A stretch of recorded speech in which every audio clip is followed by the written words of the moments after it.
ایک یاد دہانی کہ تم قدم با قدم یہودیوں اور نصرانیوں کے نقش قدم پر چلو گے،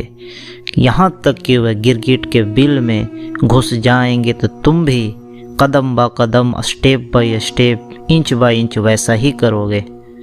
ہے جو دیکھتی تمہاری یہ آنکھیں، کاش کہ تم غفلت کے پردے ہٹا کر دیکھتے تو پانی جو تمہیں دکھ رہا ہے صاف اور ٹھنڈا پانی، وہ تمہیں نظر آتا آگ، اور جو آگ ہے تمہیں میٹھا اور ٹھنڈا لگتا۔ جو تمہیں سمجھنا تھا جہنم، یہ کیا ہوا کہ آنکھوں کے دھوکے نے دکھایا، کمزور ایمان نے دکھایا، تمہاری نفس کی غلامی اور شیطان سے دوستی نے بتایا، تمہیں نماز قرآن سے غفلت نے چڑھایا تمہاری آنکھوں پر پردہ۔ کس کا پردہ؟ غفلت کا پردہ، لا علمی، گناہوں کے سبب پڑنے والا پردہ۔ وہ کہیں دور تمہاری نور والی ایمان والی آنکھیں کھو گئی اور تم بن گئے ایک آنکھ سے، ظاہری آنکھ سے دیکھنے والے۔ قریب ہو جا نہ دور جا کہ وقت ہے تو سنبھل جا، ابھی ہے موقع عبادت تو لپکنا اسے زور سے، شاید کہ کل یہ موقع ملے اور یہ شوق نظر نہ ہو،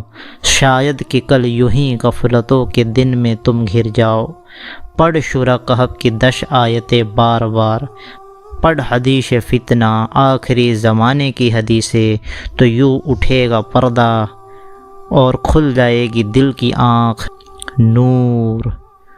دیکھ اس نور سے کہ پانی تمہیں آگ لگے اور آگ تمہیں میٹھا پانی۔ ہے پڑھتا رہے تو سورہ کہف کی شروع کی 10 آیتیں، اور لگا ڈبکی جنت کی فضاؤں میں۔ نہ بھول، نہ بھول، ایک دم نہ بھول وہ جگہ جو نہ ہے بھولنے کے لائق، ہے جس کی نشاندہی حدیثوں میں آخری زمانے کی، کہ نہ بھول، نہ بھول، نہ بھول برکتوں والی جو بیت المقدس، مسجد اقصی، بلاد الشام۔ نہ بھول، نہ بھول، نہ بھول تو مدینہ اور مکہ، جہاں دجال کا داخلہ بھی منع ہے۔ نہ بھول تو خراسان کا علاقہ، جہاں سے نکلیں گے کالے جھنڈے والے، جن کا رخ کوئی نہ موڑ سکے گا۔ نہ بھول تو نجد کا علاقہ، جس کے متعلق ہمارے نبی صلی اللہ علیہ وسلم نے فرمایا کہ دیکھ دیکھ شیطان کا شر ادھر سے نمودار ہوتا ہے، اور کوئی دعا نہیں کی اس کے لیے۔ نہ بھول، نہ بھول تو خروج ملحمہ، بڑی جنگیں۔ نہ بھول تو فتح القسطنطنیہ، کہ پناہ مانگ تو اس وقت سے کہ ہوگا فتنہ شدید، دجال کا فتنہ، ایک آنکھوں والا دجال کا فتنہ، جسے نوح علیہ السلام نے بھی ڈرایا تو پیارے نبی صلی اللہ علیہ وسلم نے بھی ڈرایا اور بتایا یہ کام کی بات کہ یاد رکھنا، مت بھول جانا، مت بھول جانا کہ یہ دجال شام اور عراق کے بیچ سے نکلے گا اور داہنے اور بائیں دونوں جانب تباہی مچاتا چلا جائے گا۔ ہوگا ایسا فتنہ دجال کا کہ وہ کہے گا میں ہوں عیسیٰ، میں ہوں عیسیٰ، پھر کہے گا میں ہوں اللہ، میں ہوں اللہ۔ تو ہمارے نبی صلی اللہ علیہ وسلم نے ایک بڑی کام کی بات اور بہت بڑی بات بتا دی کہ مت بھول جانا، مت بھول جانا کہ تم مرنے سے پہلے اپنے اللہ کو نہیں دیکھ سکتے، جبکہ دجال کو سب لوگ دیکھ رہے ہوں گے۔ تو ایک بڑی نشانی ہمارے نبی نے بتا دی ہے، یاد رکھنا اسے۔ نشاندہی جس دجال کی حدیث نبوی میں بتاتا چل رہا ہوں، تمہیں چند نشانیاں اس کی کہ جسے علم ہے وہی بچ پائے گا فتنوں سے، اس کے کہ اللہ کی رحمت گر ساتھ میں ہو ضروری، شورہ کہف کی برکت ہو ساتھ میں ضروری، تو سن لے تو نشانیاں ہے کہ اس کے بال ہے گھنگھرالے، اس کے بدن کافی مضبوط ہیں، اس کا رنگ سرخ لال ہے، ریڈش ہے، اور وہ مضبوط بناوٹ ڈیل ڈول کا ہے کہتا کہ میں عیسیٰ ہوں، اور اس کے ہاتھ میں جنت کا ایک نظارہ ہے، لک ایٹ دا جنہ، اور دوسرے ہاتھ میں جو دکھتا ہے وہ دوزخ، لیکن جان لو ذرا سنبھل جاؤ خوب سنبھل جاؤ، یہ دجال ہے، یہ دجل ہے، یہ دھوکہ ہے، اس کے نام میں ہی دھوکہ ہے۔ پھر پڑھ سورہ کہف کی 10 آیتیں اور دیکھ، یہ جو دوزخ تجھے دجال کے ہاتھوں میں دکھ رہا ہے، یہ ہے میٹھا پانی اور جنت کے باغ ہے، ورنہ جو دیکھتا تو جنت دجال کے ہاتھ میں حقیقت میں وہ گڈھا کنواں ہے، ہیل فائر ہے، جہنم کا کنواں ہے۔ نفس جانا اے مومنوں کہ تو یاد رکھ اللہ نبی کی باتیں، کہ پڑھ خوب حدیث آخری زمانے کی اور سورہ کہف کی 10 آیتیں، مت بھول دمشق کی اجلی مینار کہ ہے نزول عیسیٰ کا 2 فرشتوں کے کندھے پر، کہ عیسیٰ جب آئیں مسجد میں،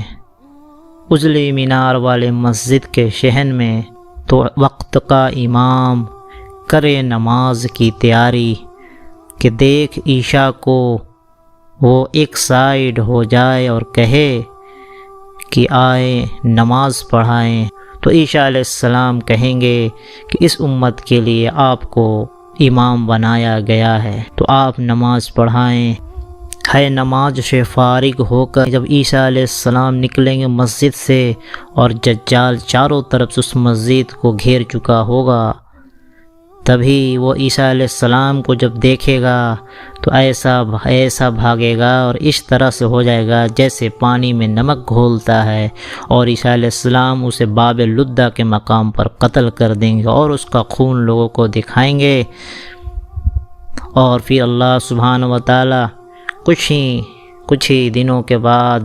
اللہ سبحانہ و تعالی حکم دیں گے کہ لے کے چلا جا شارع ایمان والوں کو کوہ طور پر، کہ میں اپنے ایسے بندوں کو کھولنے والا ہوں جس سے لڑنے کی طاقت کسی میں نہیں ہے، یاجوج ماجوج کا فتنہ ایسا جس کے بارے میں سورہ کہف میں بھی آیا ہے، جس کے بارے میں سورہ انبیاء میں بھی آیا ہے وہ بہت بڑا فتنہ ہے، جب فساد کر تھک جائیں گے یاجوج ماجوج، اور جب زمین والوں کا صفایا کر دیں گے تو اپنے تیروں کو آسمان کی طرف پھینکیں گے، اور ان کی تیریں آسمان سے خون آلود ہو کر آئے گی، پھر اللہ سبحانہ و تعالی عیسیٰ علیہ السلام اور ان کے ساتھیوں پر رحم کریں گے، ان کی دعا قبول کریں گے، اور ان سب کو ایک بیماری گھیرے گی، ان کے گردنوں میں ایک کیڑے کی وجہ سے ایک خطرناک بیماری گھیرے گی، اور یہ سب ہلاک ہو جائیں گے، اور پھر عیسیٰ علیہ السلام کوہ طور سے اتریں گے، اور پھر چاروں طرف یاجوج ماجوج کی لاشوں سے پوری زمین بھری پڑی ہوگی، تو اللہ سبحانہ و تعالیٰ پھر رحم و کرم کریں گے، یہ بڑی بڑی چونچ والی پچھیاں سارے لاشوں کو پھینک دے گی سمندر میں، اور بارش ہوگی، اور زمین پوری طریقے سے شفاف ہو جائے گی، اور برکتوں کا نزول ہوگا، اتنی برکتیں ہوگی کہ ایک بکری کا دودھ پورے قبیلے کے لیے کافی ہو جائے گا، ایک انار کافی لوگ کھائیں گے، اور اس طرح سے برکتوں کا عالم ہوگا، سب لوگ ایمان کے حالت میں ہوں گے، اسی طرح ایمان کے حالت میں ہوں گے، پھر ایک ہوا چلے گی جس میں ایمان والے کہیں بھی ہو ان کی روح قبض کر لی جائے گی، اور پھر دنیا میں صرف اور صرف گمراہ لوگ رہ جائیں گے، بے ایمان لوگ رہ جائیں گے، کافر لوگ رہ جائیں گے، انہی کافروں پر آخری زمانے میں قیامت آئے گی، کہ کوئی ابھی کپڑا کاٹ رہا ہوگا اس سے پہلے قیامت آ جائے گی، کوئی دودھ دوہ رہا ہوگا اس سے پہلے قیامت آ جائے گی، کہ کوئی ابھی لقمہ اپنا حلق میں نہیں اس کا گیا ہوگا اس سے پہلے قیامت آ جائے گی، جب تک اس دنیا میں ایمان والے موجود رہیں گے اللہ تعالیٰ اس دنیا کو چلاتا رہے گا۔ اس لیے اپنی قدر کو پہچانیں اور بچے دجال کے فتنے سے، اور اس کے فتنے سے بچیں، اور اس کے شخصیت سے بچیں، اور اس کے قریب بھی جانے سے بھی بچیں۔ اللہ ہمیں دجال کے فتنے سے بچنے کی توفیق عطا فرما، اور دجال کے کنسیپٹ کو اچھے طریقے سے سمجھنے والا بنا، اور تمام مسلمانوں کو دجال کے کنسیپٹ کو اچھے طریقے سے سمجھنے والا بنا۔ آمین ثم آمین۔